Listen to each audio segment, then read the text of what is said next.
ఆది గురువు బ్రహ్మర్షి పత్రిజీకి నమస్కార. ఇంతకంటే సూటిగా పత్రిజీ గురించి చెప్పగలిగిన ఆయన ఎవరో తెలియజేయగలిగిన విధానం ఇంకా నాకు చేతనవ్వలేదు ఫ్రెండ్స్. ఎందుకంటే మిర్దాద్ ఆఖరి చాప్టర్ లోకి ప్రవేశించాం మనం. మిర్దాద్ ఆ ఆర్క్ సజావుగా నడవడం కోసం తన సహచరులకు ఎటువంటి చివరి హెచ్చరికలను చేశాడు. ఏ విధంగా వాళ్ళ కంప్లీట్ గా మార్గం వదలకుండా ఉండేలాగా వాళ్ళకి ప్రబోధించాడు అనేది ఈ చాప్టర్ చాలా క్షుణ్ణంగా వివరంగా తెలియజేస్తుంది ఫ్రెండ్స్. ఒక మిర్దాద్ ఏమిటి, అతని స్థాయి ఏమిటి, దీనిని ఆ ఈ గ్రంథాన్ని ప్రపంచానికి అందించగలిగిన మైఖేల్ నైమి స్థాయి ఏమిటి, దీన్ని ట్రాన్స్లేట్ చేయగలిగినటువంటి తెనాలి సూర్యకుమారి మేడం స్థాయి ఏమిటి, దీని లోపల అణువణువున తన శక్తిని జ్ఞానాన్ని నింపి మనకు అందించినటువంటి ఆదిగురు పత్రిజీ యొక్క స్థితి ఏమిటి, ఇదంతా కూడా చూస్తుంటే మనకి మన దీనిని అందుకోగలిగిన మనం ఇంకెంత భాగ్యవంతులమని అనిపించింది ఫ్రెండ్స్. అవన్నీ మనం తెలుసుకోగలగటం ఇంకెంత మహాభాగ్యం అనిపించింది నాకు. మనం ఈ గ్రంథం చివరి చాప్టర్ లోకి ప్రవేశించాం ఫ్రెండ్స్. దీనిని అందుకునే ముందుగా మనం ఒక్క 2 నిమిషాలు ధ్యానం చేద్దాం ఫ్రెండ్స్. ఎందుకంటే మనలను మనం సిద్ధం చేసుకుందాము. కళ్ళు 2 మూసుకుందాము, కాళ్ళు 2 కలిపి ఉంచుదాము, చేతివేళ్ళు 2 కలిపి ఉంచుదాము. ఎందుకంటే మన నుండి మన శక్తితో పాటు మన ధ్యాస కూడా ఎటు వెళ్ళడానికి వీల్లేదు ఫ్రెండ్స్. ఎగ్జిట్ పాయింట్స్ అన్నింటినీ కూడా క్లోజ్ చేసేయాలి.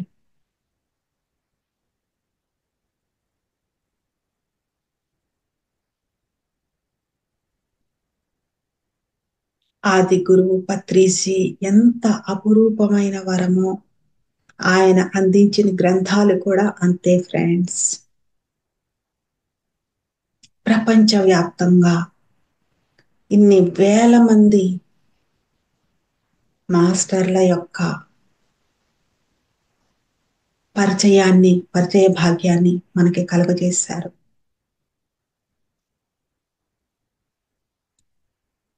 ట్యూస్డే లోక్ సంగ్రాంపా దగ్గర నుండి, ఓషో రజనీష్ దగ్గర నుండి, నీమ్ కరోలి బాబా దగ్గర నుండి,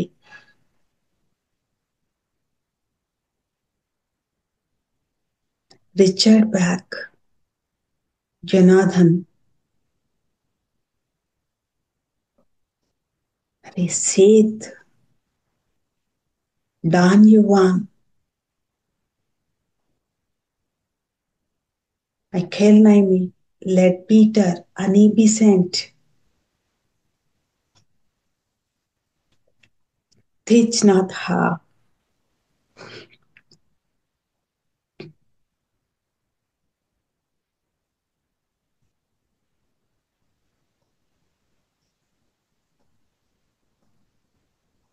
ఈ పరంపరలో ఎన్నెన్నో ఎందరో మహానుభావుల జీవిత సారం మన ఒడిలోకి, మన చేతులలోకి అందించారు మన తండ్రి పత్రిజీ.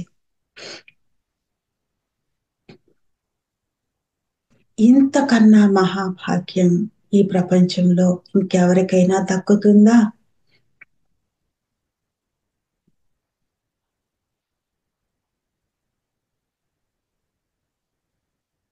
వీరే కాకుండా new age masters, living masters ఎవరున్నారో వారి గ్రంథాలను కూడా మనకు అందించారు.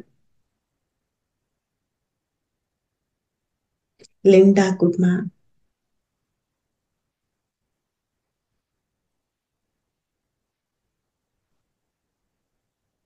డీనా మరియం, ఆనంద్ కరుణేష్,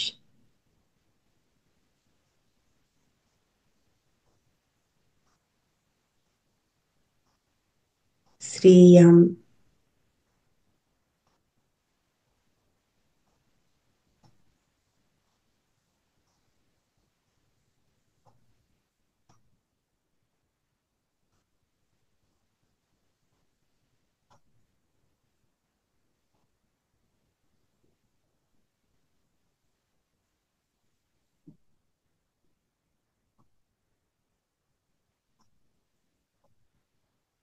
మనకి అవసరం పడినప్పుడు ఏదైనా అందించటం సహజం ఫ్రెండ్స్. కానీ మన అవసరాన్ని ముందే గుర్తెరిగి మనకు సమీపంగా తెచ్చినటువంటి, అందుబాటులో తెచ్చినటువంటి మహా మహా మహా జ్ఞాన గురువు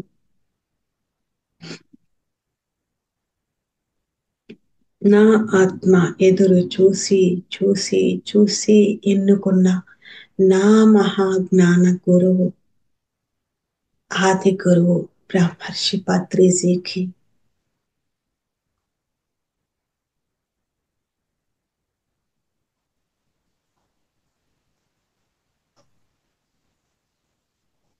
శిరస్సు వంచి ప్రణామం చేస్తూ ఆఖరి 5 సెకండ్లు ఫ్రెండ్స్. 5, 4, 3, 2, 1, 0. మెల్లగా చేతి వేళ్ళు రెండు కళ్ళ మీద ఉంచుకుందాం ఫ్రెండ్స్. మన మహాభాగ్యానికి మనమే మురిసిపోతూ ప్రశాంతంగా ఈ గ్రంథం తీసుకోవడానికి సిద్ధమవుతూ కళ్ళు తెరుద్దాం friends. Thank you friends. Thank you so much.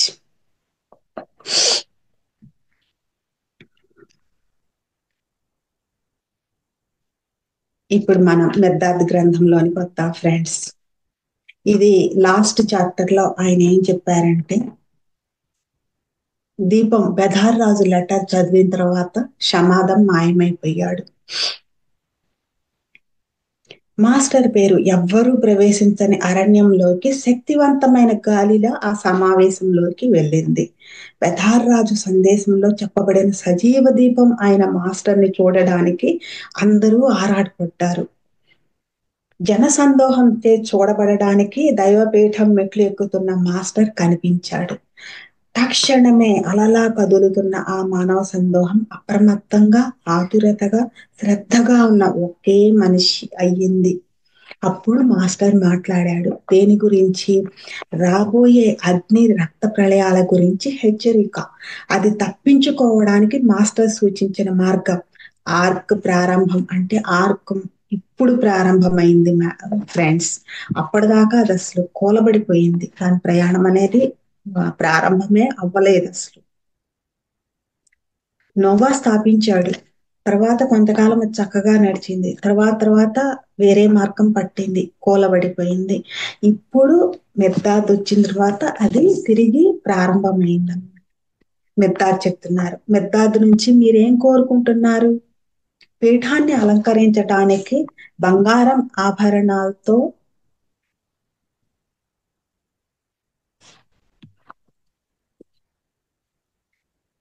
తయారు చేయబడిన ఒక దీపాన్న?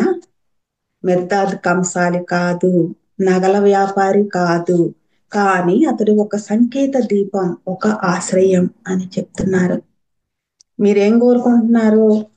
పీఠాన్ని అలంకరించడానికి ఒక బంగారం ఆభరణాలతో తయారు చేయబడిన దీపాన్ని మీరు కోరుకుంటున్నట్లయితే మెద్దాద్ కంసాలి కాదు, నగల వ్యాపారి అంతకంటే కాదు, కానీ అతడు ఒక సంకేత దీపం, ఒక ఆశ్రయం అని చెప్తున్నారు. చెడు దృష్టి పడకుండా చేసే రక్షరేకులు కావాలనుకుంటున్నారా మీరు నా నుండి? మెద్దాద్ దగ్గర చాలా రక్షరేకులు ఉన్నాయి, కానీ అవి వేరే కోవకు చెందినవి అని చెప్తున్నారు. లేదా మీకు నిర్దేశించబడిన మీ దారులలో సురక్షితంగా నడవడానికి దీపం వెలుతురు కావాలని కోరుకుంటున్నారా? నిజంగా ఎంతటి ఆశ్చర్యకరమైన విషయం! ఇంకా తడబడటమా? ఇంకా భయపడటమా? మీకు సూర్యుడు, చంద్రుడు, నక్షత్రాలు ఉండగా, సూర్యుడు, చంద్రుడు, నక్షత్రాలు ఉండగా కూడా ఇంకా భయపడ్డమా, తడబడటమా అని అడుగుతున్నారు ఫ్రెండ్స్. అలాగే అయితే మార్గదర్శకులుగా ఉండే అర్హత మీ కళ్ళకు లేదు. మీరే తడబడితే, మీరే భయపడితే ఇంకేం మార్గదర్శకులుగా ఉంటారు? అట్లా కాకపోతే కాంతి మీ కళ్ళకి సరిపడేటంత అయినా లేదన్నమాట. వాస్తవానికి కళ్ళు లేకుండా మీలో ఎవరు ఉన్నారు? సూర్యుడు పిసినారి అని ఎవరు తప్పు పట్టగలరు? సూర్యుడు పిసినారే కాదు కదా, తనకున్నదంతా కూడా ఆయన పనిచేస్తాడు, పరిచేస్తాడు. అందుకోలేకపోవడం అనేది, చూడలేకపోవడం, అందుకోలేకపోవడం అనేది మన దగ్గర ఉంటుంది. సూర్యుడి దగ్గర ఉండదు కదా! అదే చెప్తున్నారు ఈయన. అట్లా కాకపోతే కాంతి మీ కళ్ళకు సరిపడేటంత అయినా లేదన్నమాట. వాస్తవానికి కళ్ళు లేకుండా మీలో ఎవరున్నారు? సూర్యుడు పిసినారి అని ఎవరు తప్పు పట్టగలరు? పాదాన్ని దారిలో తడబడకుండా, పడకుండా ఆపి ఉంచి, నిష్ప్రయోజనంగా దారి కోసం వెతుకుతూ, పడుతూ, లేస్తూ, రక్తసిక్తమైన హృదయాన్ని అలాగే వదిలివేస్తే, ఆ కన్ను మాత్రం ఏం ఉపయోగకరం? పాదాన్ని దారిలో తడబడకుండా, పడకుండా ఆపి ఉంచి, నిష్ప్రయోజనంగా దారి కోసం వెతుకుతూ, పడుతూ, లేస్తూ, రక్తసిక్తమైన హృదయాన్ని అలాగే వదిలేస్తే, ఆ కన్ను మాత్రం ఏం ఉపయోగకరం? దారి కోసం ఎదురు చూస్తా ఉండకూడదు ఫ్రెండ్స్. ప్రయాణిస్తానే ఉండాలని ఏం చెప్తున్నారు.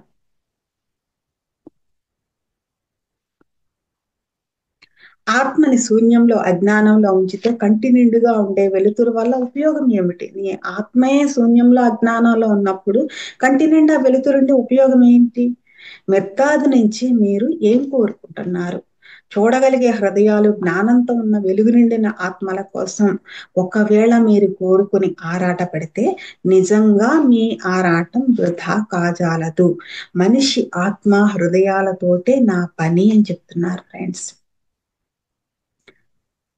చూడగలిగే హృదయాలు, జ్ఞానంతో ఉన్న వెలుగు నిండిన ఆత్మల కోసం ఒకవేళ మీరు కోరుకుని ఆరాట పడితే నిజంగా మీ ఆరాటం వృధా కాజాలదు. మనిషి ఆత్మ హృదయాలతోటే నా పని అని చెప్తున్నారు ఈయన. ఇంత గొప్ప విజయాన్ని మరి మనమంతా కూడా మనకొక నాకొక దారి దొరకాలి, నాకు దారి చూపించే వాళ్ళు రావాలి, ఎవరు నాకు దారి చూపిస్తారు? ఇలాగ తప్పించి తప్పించి తప్పించి తన్నుకు చచ్చిపోతేనే కదా ఫ్రెండ్స్ మన ముందుకు పత్రిసారి వచ్చింది. అంటే మనం కోరుకునేది ఏం కావాలని మనం కోరుకుంటున్నాం అనేది ఇంపార్టెంట్ ఫ్రెండ్స్. ఇంత గొప్ప విజయాన్ని సాధించిన ఈ రోజుకి అర్పించడానికి ఏం తెచ్చారు మీరు? పొట్టేళ్లు, మేకపోతులు, ఎద్దులు తెచ్చారా? విముక్తికి మీరు ఎంత తక్కువ మూల్యం కనిపెట్టారు? మీరు కొనే విముక్తి ఎంత చౌక చూడండి ఫ్రెండ్స్. దేవుడి గుడికి వెళ్తాము. దేవుడి గుడికి వెళ్ళి దేవుడి ముందు, దేవుడు అని చెప్తున్నాం, దేవుడి విగ్రహం ముందు నిల్చుని మనం దండం పెట్టుకుంటున్నాం అనుకోండి, ఏముంటుంది మన మనస్సులో? నిజంగా మనకు విడుదల కావాలని మనం కోరుకుంటున్నామా? మోక్షం కావాలని మనం కోరుకుంటున్నామా? లేదు. మనకి నిన్ను మన మనసుకి ఏం కావాలో, మన మనసుకి ఏమేం కోరికలు ఉన్నాయో అవన్నీ అక్కడ చెప్తున్నాం. కానీ ఇక్కడ ఏం చెప్తున్నారంటే ఇంత గొప్ప విజయాన్ని సాధించిన ఈ రోజుకి అర్పించడానికి ఏం తెచ్చారు అంటే, ఆర్క్ ప్రారంభం అవుతోంది. అప్పుడు ఆ సమయం అది. ఒక సంకేత దీపం దగ్గరికి, ఆశ్రయం దగ్గరికి మీరు వచ్చారు. ఇంత గొప్ప విజయాన్ని సాధించిన ఈ రోజుకి అర్పించడానికి మీరు ఏం తెచ్చారు? ఒక గుడికి వెళ్తూ, ఒక పవిత్రమైన స్థానానికి వెళ్తూ, అక్కడికి వెళ్తూ మనం ఏం తీసుకెళ్ళాలి అనేది ఆ ఆ స్థాయిని బట్టే, ఆ విలువను బట్టే, దానికున్న విలువను బట్టి మనం తీసుకెళ్లేది ఉండాలి ఫ్రెండ్స్. అది అంత చౌకది కాదు. మనం వెళ్ళే ప్లేస్ అంత చౌకది కాదు. పొట్టేళ్ళు, మేకపోతులు, ఎద్దులు తెచ్చేంత చౌకది కాదు అది. ఒక మేకని జయించటం మనిషికి విఖ్యాతి కాదు. తనని తాను విముక్తుడిని చేసుకోవడానికి చెల్లించే మూల్యంగా ఒక గొర్రె ప్రాణాన్ని అర్పించడం ఏ మనిషికైనా అవమానమే.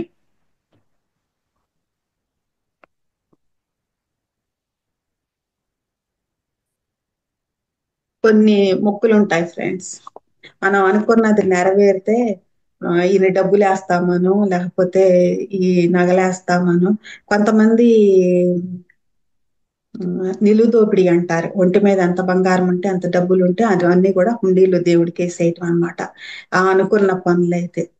ఇదేమైనా బిజినెస్ ఆ దేవుడితో ఒప్పందాలా? అలాగే బలి ఇవ్వటాలు కూడా చాలా చోట్ల చేస్తా ఉంటారు. మేము ఇది అనుకున్నాము, మా అబ్బాయికి, మా పిల్లలకి బాగాలేకపోతే బాగాలేనప్పుడు గొర్రెని బలిస్తామనో, మేకను బలిస్తామనో అనుకున్నాము అనేసి ఆ మొక్కులు తీర్చుకోవడం.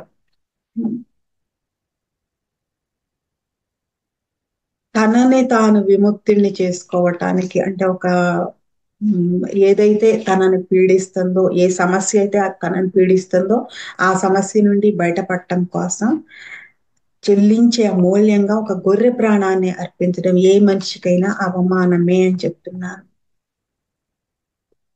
నమ్మకం అంటే ఏమిటో తెలియజేసి ప్రేమగా అత్యున్నతంగా నిరూపింపబడిన ఈ రోజు ఉత్సాహం, ఆనందంలో భాగం పంచుకోవడానికి మీరేం చేశారు? నిజమే, మీరు వివిధ రకాల క్రతువులు చేశారు, అస్పష్టంగా ఎన్నో ప్రార్థనలు ఉచ్చరించారు. అయితే మీ ప్రతి కదలిక సందేహపూరితం, మీ ప్రతి ప్రార్థనకి ద్వేషం తథాస్తు అంది. అండ్ ఇక్కడ చూడండి ఫ్రెండ్స్, మనం దేవుడికి ముడుపులు కడతాం, ప్రార్థిస్తాము. దేవుడా నాకు ఇది తప్పిపోవాలి, ఇలా ఉండాలి, ఇలా జరగాలి, అలా జరగాలని ప్రార్థిస్తాం. కానీ మనకే డౌట్లు ఉంటాయి, నిజంగా అవుతుందా, నిజంగా దేవుడు చేస్తాడా, అది మనం అనుకున్నట్టుగా అవుతుందా అనేది మనకే డౌట్ గా ఉంటుంది అనమాట. అందుకే మీ ప్రతి ప్రార్థనకి ద్వేషం తథాస్తు అంటుందని చెప్తున్నారు. తథాస్తు అంది, అనేసింది ఫ్రెండ్స్. ప్రళయ విజయాన్ని వేడుకగా నిర్వహించడానిక మీరు ఇక్కడ ఉన్నది? మిమ్మల్ని ఓటమి పాలు చేసిన ఆ విజయాన్ని ఎలా వేడుక చేసుకుంటున్నారు? తన మనస్సు లోతులను స్వాధీనంలోకి తెచ్చుకున్నప్పుడు నోవా మీ మనస్సులను స్వాధీనపరచుకోలేదు. తన మనస్సు లోతులను స్వాధీనంలోకి తెచ్చుకున్నప్పుడు ఇది ఎలా ఉంటుందో నాకు తెలుసు ఫ్రెండ్స్. నోవా మీ మనస్సులను స్వాధీనపరచుకోలేదు, కానీ దారి ఇది అని చూపాడు. ఏది? ఎందుకు మీ మనస్సు లోతులను తెలుసుకునే మార్గం ఏంటో ఆయన చూపించాడు. క్రోధావేశంతో నిండి ఉన్న మీ మనస్సులు మీ ఓడలను మిమ్మల్ని ముంచుతామని బెదిరిస్తున్నాయి. ఓడలంటే ఇక్కడ మాటలని చెప్పేసి ఇందాక చెప్పారు ఫ్రెండ్స్. క్రోధావేశంతో నిండి ఉన్న మీ మనస్సులు మీ ఓడలను మిమ్మల్ని కూడా, మీ ఓడలతో పాటు మిమ్మల్ని కూడా ముంచుతామని బెదిరిస్తున్నాయి. మీ ప్రళయాన్ని మీరు జయించే వరకు ఈ రోజుకి మీరు అర్హులు కారు. మీ లోపల ఒక ప్రళయం ఉంది, ఆ ప్రళయాన్ని మీరు జయించే వరకు ఈ రోజుకి మీరు అర్హులు కారు అని చెప్తున్నారు. మీలో ప్రతి ఒక్కరూ ఒక ప్రళయం, ఒక ఓడ, ఒక అధికారి. తాజాగా కడగబడి నిష్కలంకంగా ఉన్న భూమిని చేరుకుని మీ ఓడని లంఘరించే రోజు వచ్చే వరకు మీ ఈ విజయాన్ని పండుగగా చేసుకోవడానికి త్వరపడకండి. మీలో ప్రతి ఒక్కరూ ఒక ప్రళయం, ఎందుకంటే లోపలంతా కూడా అలా ఉంది కాబట్టి. ఒక ఓడ, ఒక అధికారి. తాజాగా కడగబడి అదంతా పోయి నిష్కలంకంగా ఉన్న భూమిని చేరుకుని, తాజాగా భూమి కడగబడి ఉంది, నిష్కలంకంగా ఉంది, ఈ భూమిని చేరుకుని మీ ఓడని లంఘరించే రోజు వచ్చే వరకు, అంటే ఆ ప్రళయం మధ్యలో కాకుండా, ఆ సముద్రం మధ్యలో కాకుండా, ఆ ప్రళయం మధ్యలో కాకుండా తాజాగా కడగబడి నిష్కలంకంగా ఉన్న భూమిని చేరుకునే వరకు, మీ ఓడని లంఘరించే రోజు వచ్చే వరకు, అంటే లంగరేయటం అంటే దాన్ని ఆపటం అనమాట, ఒక ఒడ్డున ఆపటం. ఈ విజయాన్ని పండుగ చేసుకోవడానికి త్వరపడకండి. మధ్యలో ఆ ప్రళయం మధ్యలోనే పండుగ చేసుకోవటానికి త్వరపడొద్దు అని చెప్తున్నారు. ఎక్కడిదక్కడ పెట్టి పండగ చేసుకోవాలనుకోవటం మొక్కుబడి వ్యవహారం అవుతుంది ఫ్రెండ్స్. అది నిజంగా పండగ కాదు. అది మానవుడు తనకు తానే ప్రళయంగా ఎలా అయ్యాడో మీరు తెలుసుకుంటారు. ఆదాము తనను తాను తెలుసుకుని భగవంతుడితో తన ఏకత్వాన్ని గుర్తించడం కోసం పవిత్ర సమర్థ సంకల్పం అన్నది అతడిని రెండుగా విభజించింది. తనని తాను తెలుసుకుని భగవంతుడితో తన ఏకత్వాన్ని గుర్తించడం కోసం ఒక ప్రత్యేకమైన కారణం ఉంది ఫ్రెండ్స్, అక్కడ పర్పస్ ఉంది. ఊరికే ఊరికే విభజించలేదు. పవిత్ర సమర్థ సంకల్పం చూడండి, అది అన్నది అతడిని రెండుగా విభజించింది. అతడు ఒక మగ, ఒక ఆడ, ఒక మగ ఆదాము, ఒక ఆడ ఆదాము అయ్యాడు.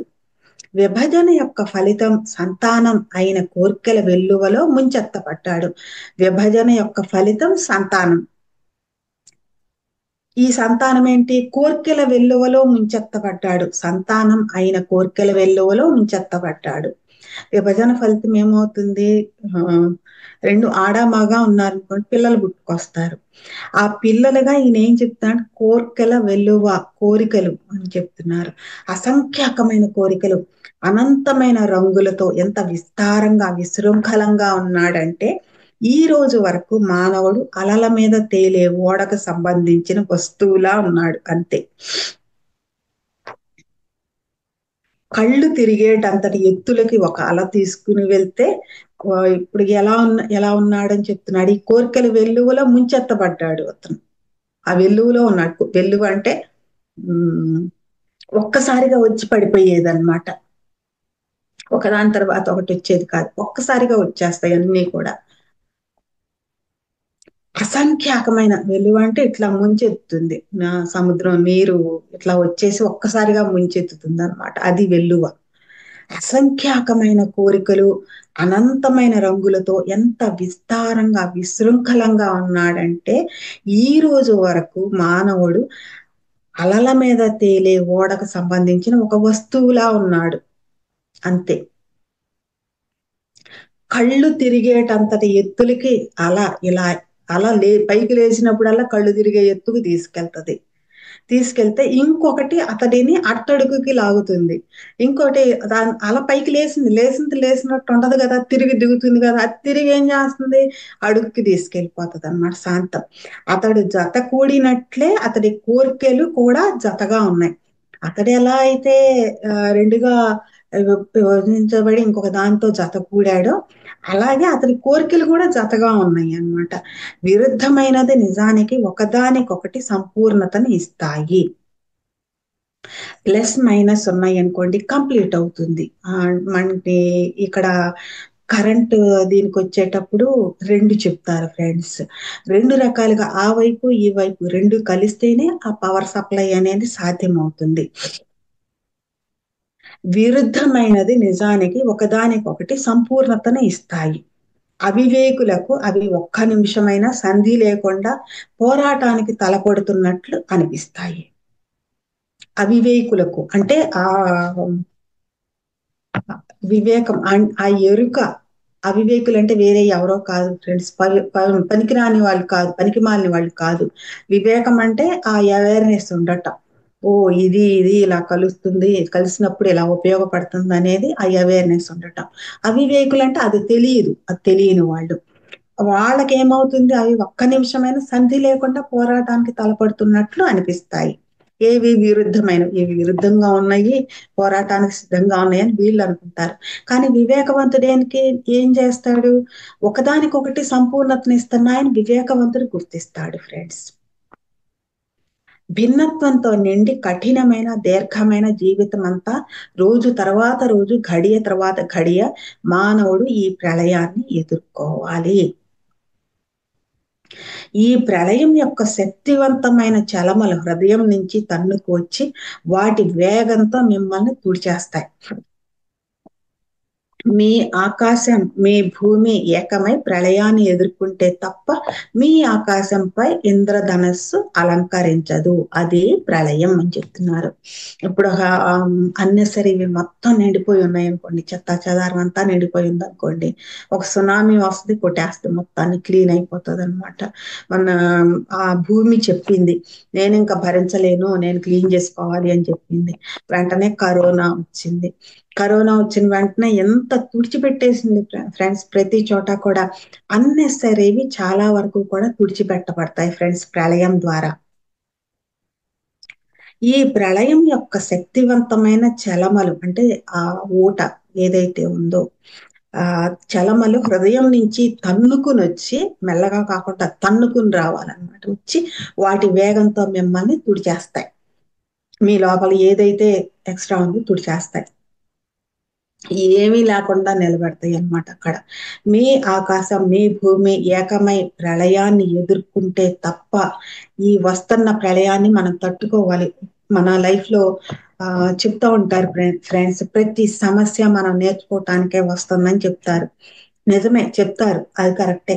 కానీ ఆ సమస్య వచ్చినప్పుడు మనం దాన్ని స్వీకరించగలిగే సత్తా, ఆ ధైర్యం అది మనకు ఉన్నాయా? నిజంగా చెప్పండి ఫ్రెండ్స్, ఎన్నిసార్లు ఉంటుంది ఉంటే. అది ఇక్కడ ఈయన చెప్తున్నారు. మీ ఆకాశం మీ భూమి ఏకమై ప్రళయాన్ని ఎదుర్కొంటే తప్ప, దాన్ని ఫేస్ చేస్తే తప్ప, ఒక ప్రాబ్లమ్ని ఫేస్ చేస్తే తప్ప దాన్ని ఎలా హ్యాండిల్ చేయాలి, ఎలా వస్తుంది, ఎలా ఉధృతం అవుతుంది, తిరిగి మనం ఎలా ఉంటే అది దానంతట అదిగానే క్లియర్ అయిపోతుంది అనేది ఒక అనుభవం కావాలి ఫ్రెండ్స్ మనకి. ఆ అనుభవం ఎలా వస్తుంది అని అంటే ఎదుర్కొంటేనే వస్తుంది ఫ్రెండ్స్, ఫేస్ చేస్తేనే వస్తుంది. ఇది నాకు ఎందుకు వచ్చింది అని మనం నీ వల్లనే వచ్చిందని కంప్లైంట్స్ చేసి జడ్జిమెంట్స్ ఇచ్చి గందరగోళం చేస్తే అది అవ్వదు ఫ్రెండ్స్.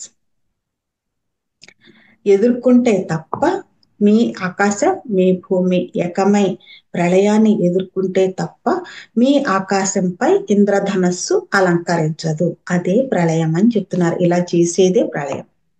ఈవ్లో ఆదాము తనని తాను విత్తుకున్నప్పటి నుంచి, అంటే నాటుకున్నప్పటి నుంచి మానవులు సుడిగాలుల్ని ప్రళయాల ఫలాలను అనుభవిస్తున్నారు. ఒక రకమైన ఉద్రేకాల ప్రాబల్యం ఎక్కువ అయినప్పుడు మానవుల జీవితం సమతూకం కోల్పోతుంది.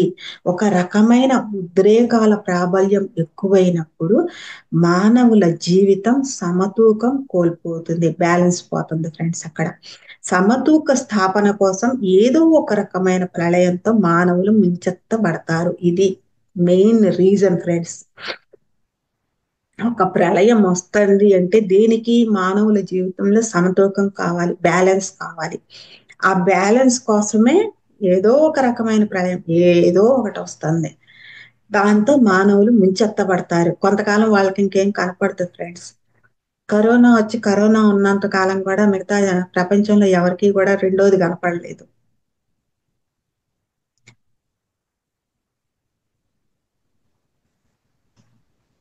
ప్రేమ అనే పిండి పిసికే కొయ్య తొట్టిలో మానవులు వారి కోరికలన్నిటినీ కలిపి పిసికి పవిత్ర అవగాహన అనే రొట్టెని కాల్చే వరకు మరి సమతూకం సర్దుబాటు కాజాలదు అని చెప్తున్నారు.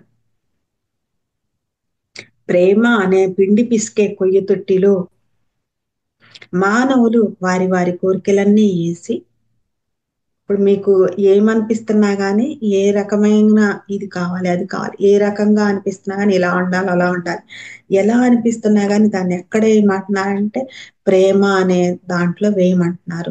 దాంట్లో కలిపేసి దాన్ని పవిత్ర అవగాహన అనే రొట్టెను దానిలోకి మనం ఏదైనా దేని గురించి అయినా వచ్చిన వెంటనే కాకుండా దాని గురించి కొంచెం లోతుగా మనం ఎప్పుడైతే దృష్టి పెడతామో అప్పుడు ఏమవుతుందంటే ఫ్రెండ్స్, మనకు వచ్చిన ఆలోచన కానీ మనం చేయాలనుకున్న పని కానీ అందరికీ ఉపయోగపడే విధంగా మనం ఎలా దాన్ని అందించగలం అనే అవగాహన మనకు వస్తుంది ఫ్రెండ్స్. అప్పుడు చేసేది అది సమతూకం. అది దేనికి ఉపయోగపడుతుందంటే ఎవరికి వాళ్ళు అందరూ కూడా బ్యాలెన్స్ చేసుకోవటానికి ఉపయోగపడుతుంది. దాన్ని అయిన పవిత్ర అవగాహన అంటున్నారు.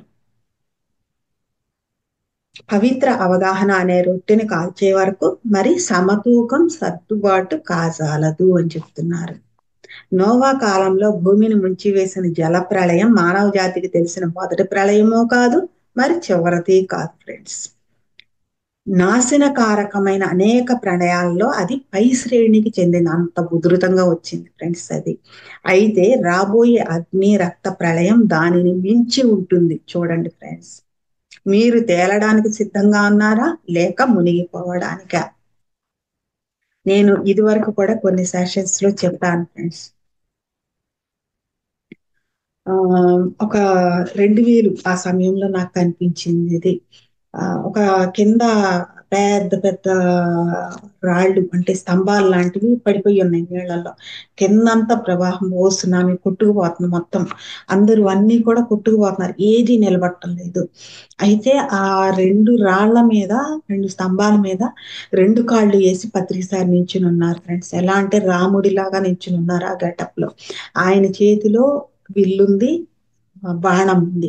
ఒక చేత్తో విల్లు, ఒక చేత్తో బాణం పట్టుకుని ఆయన సూచనలు చేస్తున్నారు. ఇదిగో ఇక్కడిక్కడికి రండి, వీళ్ళు ఉన్నారు, వీళ్ళని ఎక్కించుకోండి, తీసుకెళ్ళండి అని సూచనలు చేస్తున్నారు. పై నుండి ఆయన సూచించిన ప్లేసులకి గ్రీన్ కలర్ బెలూన్స్ దిగుతున్నాయి ఫ్రెండ్స్, హాట్ ఎయిర్ బెలూన్స్. ఆ బెలూన్స్ లో వాళ్ళందరినీ కూడా సార్ సూచించిన ప్లేసెస్ లో ఉన్న వాళ్ళందరినీ కూడా ఎక్కించుకుని సురక్షిత ప్రాంతానికి అవి తీసుకెళ్తున్నాయి ఫ్రెండ్స్. ఇది నేను 2000 సంవత్సరంలో చూశాను ఫ్రెండ్స్. అది మరి ఇది ఈయన ఏం చెప్తున్నారు ఇందులో, నాశనకారకమైన అనేక ప్రళయాలలో అది పై శ్రేణికి చెందినది. నోవా సమయంలో వచ్చిన జల ప్రళయం అనేది పై శ్రేణికి చెందింది. అంత హైయెస్ట్ దాంట్లో అది వచ్చింది ఫ్రెండ్స్, అంత ముంచేసింది. అంటే ఇప్పుడు దానికంటే కూడా రాబోయే అగ్ని రక్త ప్రళయం దానిని మించి ఉంటుందని చెప్తున్నారు ఈయన. మీరు తేలడానికి సిద్ధంగా ఉన్నారా లేక మునిగిపోవడానికి సిద్ధంగా ఉన్నారు? రెండు మార్గాలు ఉన్నాయి ఫ్రెండ్స్, అయితే తేలాలి లేదా మునగాలి.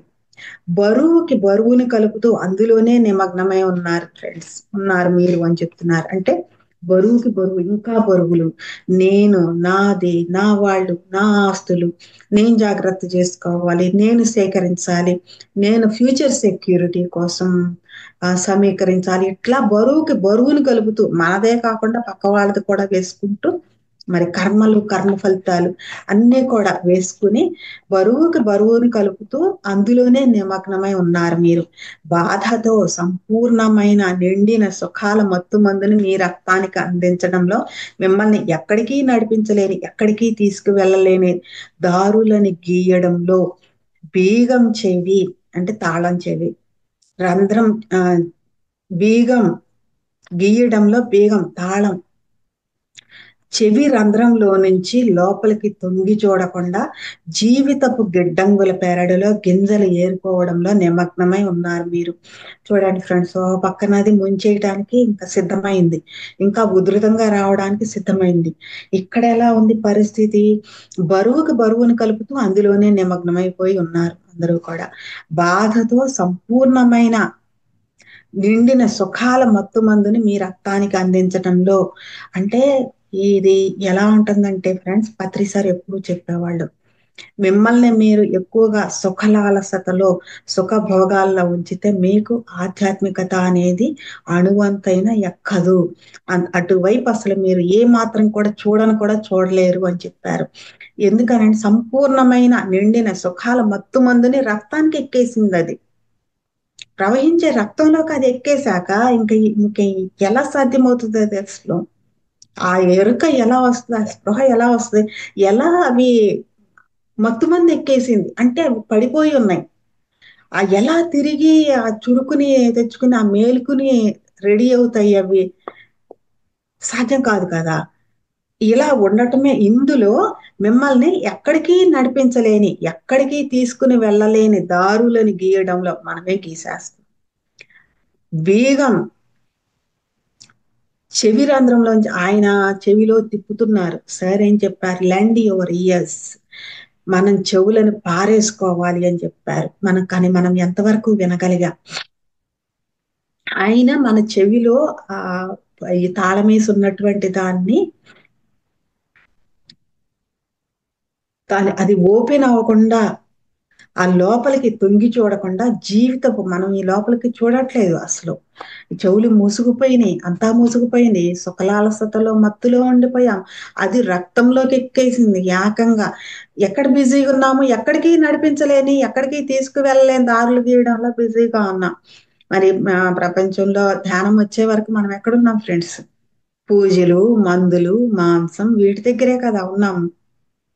మరి అవి తీసుకెళ్తున్నాయా మనల్ని? ముందుకి తీసుకెళ్ళట్లేదు, అక్కడే మనల్ని సమాధి చేసేస్తున్నాయి. జీవితపు గిడ్డంగుల పెరడులో గింజలు ఏరుకోవడంలో నిమగ్నమై ఉన్నారు మీరు.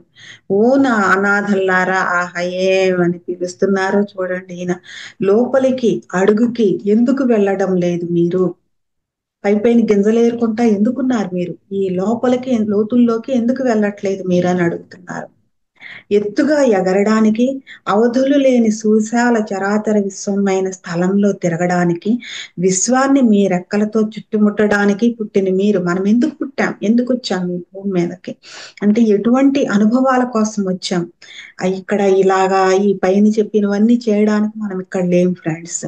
ఎత్తుగా ఎగరడానికి, అవధులు లేని సువిశాల చరాచర విశ్వమైన స్థలంలో తిరగడానికి, విశ్వాన్ని మీ రెక్కలతో చుట్టుముట్టడానికి పుట్టాం మనం అని చెప్తున్నారు ఈయన. మీ రెక్కలను కత్తిరించే హాయినిచ్చే వడంబడికల నమ్మకాల గిడ్డంగులలో మిమ్మల్ని మీరు మూసిపెట్టుకుని, మీ దృష్టికి హాని కలిగించుకుని, మీ నరాలను రాళ్లుగా చేసుకుంటున్నారు. మై గాడ్, దేవుడా! మనం ఎందుకు వచ్చాము? ఈ పైన చెప్పున ఎత్తుగా ఎగరటానికి, అవధులు లేని సువిశాల చరాచర విశ్వమైన స్థలంలో తిరగడానికి, తర్వాత విశ్వాన్ని మన రెక్కలతో చుట్టుముట్టడానికి పుట్టాం మనం. మరి ఇక్కడ ఏం జరుగుతుంది? మీ రెక్కలను కత్తిరించేసే హాయినిచ్చే వడంబడికలు మనకి హాయినిస్తున్నాయి. ఎందుకనంటే మనం ఎక్కువ సాహసం చేయాల్సిన పని లేదు, నేర్చుకోవటానికి కష్టపడాల్సిన పని లేదు, మన మెదడుకి పదును పట్టాల్సిన పని లేదు. ఈ మధ్య కాలంలో కొత్తగా ఇంకోటి ఒక మహమ్మారి ప్రపంచాన్ని ముంచెత్తిందిలేండి, ఏఐ అని చెప్పేసి, ఆర్టిఫిషియల్ ఇంటెలిజెన్స్. ఏం కావాలన్నా అదే చెప్పేస్తుంట. ఇంకా మనం ఎందుకు, మన బుర్ర ఎందుకు? అన్ని అది చెప్పేస్తే మనం ఏం నేర్చుకుంటాం? ఏది ఎక్కడ ఉందో, ఎట్లా దొరుకుతుందో, అసలు మనకు కావలసిన ఎసెన్స్ ఏ సందర్భంలో ఎలా వచ్చిందో అనుభవపూర్వకంగా, అనుభవం కోసం వచ్చిన మనం అనుభవపూర్వకంగా ఎలా తెలుసుకుంటాం అసలు మనం? అది ఇచ్చేస్తుంది, మనం వాడేసుకుంటున్నాం, అయిపోతుంది. రేపు పైకి వెళ్ళి ఇంకా కాపీ కొట్టి పరీక్ష రాసి ఉద్యోగానికి వెళ్తే తెల్లమొహం వేసినట్టు మనం పైకి వెళ్ళి తెల్లమొహం వేయాలి కదా. అలా అంత అద్భుతంగా ఉండటానికి వచ్చిన మనం దీనిని హాయిగా ఫీల్ అవుతున్నాం, ఎందుకంటే ఈజీగా పని అయిపోతుంది. కత్తిరించే హాయిని, రెక్కలను కత్తిరించే హాయినిచ్చే వడంబడికలు, ఒప్పందాలు, నమ్మకాలు, గిడ్డంగులలో, అంటే గిడ్డంగులు అంటే స్టోరేజ్, కోల్డ్ స్టోరేజెస్ ఉంటాయి కదా, అలాగా స్టోరేజెస్ అన్నమాట. మిమ్మల్ని మీరు మూసిపెట్టుకుని ఆ స్టోరేజెస్ లో మనల్ని మనం క్లోజ్ చేసేసుకుని, మన దృష్టికి మీ దృష్టికి హాని కలిగించుకుని, మీ నరాలను రాళ్లుగా చేసుకుంటున్నారు. స్టోరేజెస్ లో అక్కడ ఎంతగా దృష్టికి మనమే హాని చేసుకుంటున్నాం. దృష్టి విశాలం అవ్వాలి ఆ అని చెప్పారు, అంటే దూరదృష్టి కావాలి అని చెప్పారు. కానీ మూసిపెట్టేస్తే ఏమవుతుంది? అది దగ్గర దృష్టి, దగ్గరది కూడా చూడలేదన్నమాట. ఆ రకంగా తయారవుతుంది. హాని మనమే కలిగించుకుని నరాలను రాళ్లుగా చేసుకుంటున్నాం అంట. అంటే నరాలు ఎలా ఉంటాయి ఫ్రెండ్స్? సున్నితంగా ఎటంటే అటు మూవ్ అయ్యేలాగా ఉంటాయి. కానీ అది రాళ్లుగా చేసుకుంటున్నారు, స్ట్రక్ అయిపోతుంది అది. రాబోయే ప్రళయాన్ని ఎలా దాటుతారు మీరని అడుగుతున్నారు. భగవంతుడి పోలికలతో అతడి ప్రతిబింబాలుగా ఉన్న మీరు పోలికలనే రూపుని చాలా మటుకే పోగొట్టుకున్నారు. శరీరపరంగా దేవుడిలా పొడవుగా ఉన్న మీరు మిమ్మల్ని మీరు గుర్తుపట్టలేనంతగా పొట్టిగా ఆత్మపరంగా తయారయ్యారు. దైవత్వంతో ఉన్న మీ ముఖానికి బురద పులుముకుని హాస్యగాళ్ల కృత్రిమ ముఖాలను మారు ముఖాలుగా ధరించారు. అండ్ ప్రతిదానికి మనం దైవం అంటే ఏంటి? సూటిగా తను ఏదైతే సత్యమో, ఏదైతే తాను సత్యాన్ని ఎలా ఆచరించినప్పుడు నమ్మి విశ్వసించి తన ధర్మాన్ని ఆచరించటం అనేది ఎలా ఆచరించాడో అది చెప్తాడు స్పష్టంగా.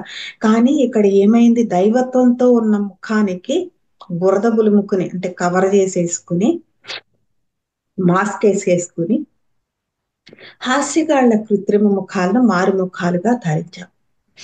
అంటే ఇంకొకళ్ళ ఫేస్ ని మనం మన ఫేస్ గా వేసేసుకున్నాం. మీరు కట్లు విప్పిన వరదని ఎలా ఎదుర్కొంటారు? అంటే ఆ దేవుడి ముఖమే తెచ్చుకున్నాం మనం, కానీ బురద పూసేసుకున్నాము, ఆర్టిఫిషియల్ మాస్కులను తగిలిచ్చేసుకున్నాం. మరి కట్లు విప్పిన వరద అట్లు కట్లు విప్పేసింది ఒక పక్కన, దాన్ని ఎలా ఎదుర్కొంటాం? మెర్దాద్ చెప్పినది లక్ష్య పెడితే తప్ప మీకు భూమి ఒక సమాధి, ఆకాశం ప్రేతవస్త్రం తప్ప వేరేమీ కాదు. ప్రేతవస్త్రం అంటే శవం మీద కప్పే గుడ్డ ఫ్రెండ్స్, వేరేమీ కావు అని చెప్తున్నారు. అప్పుడు భూమి ఆకాశం మీకేమీ ఉపయోగపడదు, ఎందుకంటే భూమి ఒక సమాధి అయిపోతుంది, ఆకాశం ఒక దాని మీద కప్పే గుడ్డ అయిపోతుంది, శవం మీద కప్పే గుడ్డ అయిపోతుంది. మీ అవగాహన అందరిపై తిరుగుతూ ఉంటుంది. ఒకటి మీకు ఊయల అయితే మరొకటి సింహాసనంగా పనికొస్తుంది.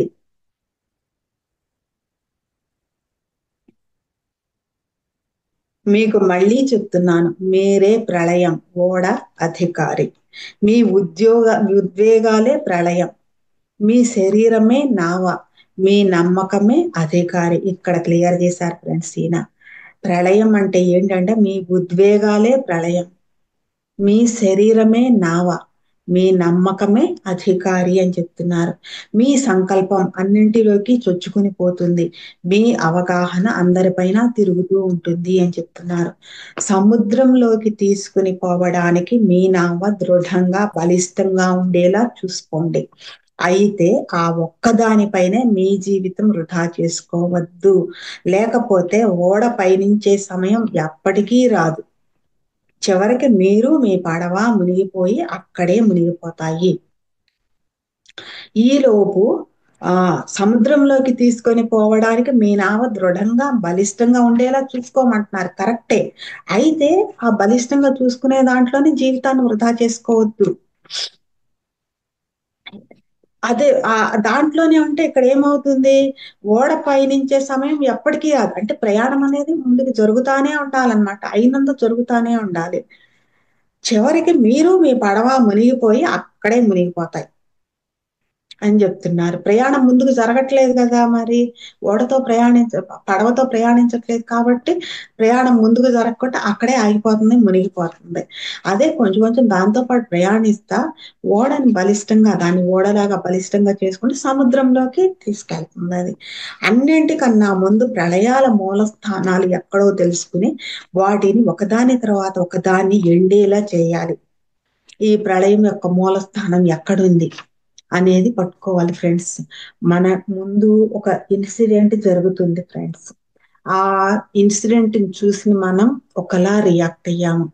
ఆ రియాక్ట్ అవుతున్నప్పుడు ఆ రియాక్షన్ అనేది మనలో ఎక్కడ పుట్టింది, ఎక్కడ నుండి ఎలా బయటకు వచ్చింది, ఒక ఉద్రేకం ఉంది, ఎలా ఉద్రేకంగా బయటకు వచ్చింది అనేది, ఆ మూల స్థానం ఏంటనేది ఎక్కడుంది అనేది మనం కనిపెట్టాలంట ఫ్రెండ్స్. అది తెలుసుకుని వాటిని అలా ఎన్నో ఉంటాయి, కుప్పలు కుప్పలు ఉంటాయి, వాటిని అన్నింటినీ కూడా ఒకదాని ఒకటి ఆ చలమలు అని చెప్పారు కదా అది ఇందాక, దానిని ఎండేలా చేయాలి.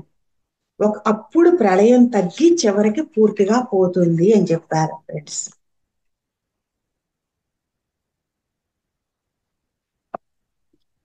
మీ ఉద్రేకం మిమ్మల్ని దహించక ముందే మీరే దానిని దహించండి అని చెప్పారు. విషదంతాలు తేనె దవడలు ఉన్నాయా అని చూడడానికి ఉద్రేకం ముఖం నోటిలోకి చూడకండి. పువ్వులలో మకరందాన్ని గ్రోలే తేనెటీగ వాటి విషాన్ని కూడా గ్రోలుతుంది, అంటే తాగుతుంది, తీసుకుంటుంది.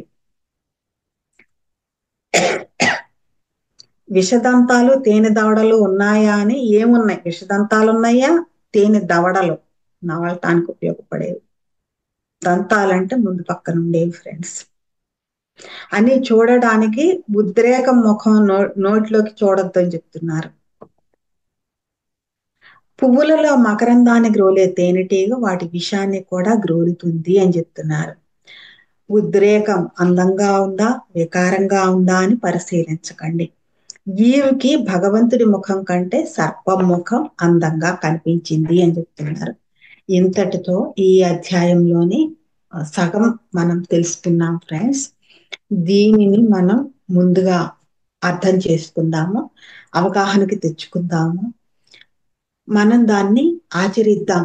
మన హృదయంలో, మన లోపల, మన అంతరంగంలో ఈ ఉద్రేకాలు అనేవి ఎక్కడున్నాయి, వాటి మూల స్థానం ఎక్కడుంది, వాటిని అవి ప్రళయంగా మారి బయటికి రాకముందే వాటిని మనం గుర్తించి ఒకదాని తర్వాత ఒకటి ఎండింపు చేయాలి అని చెప్తున్నారు ఆయన.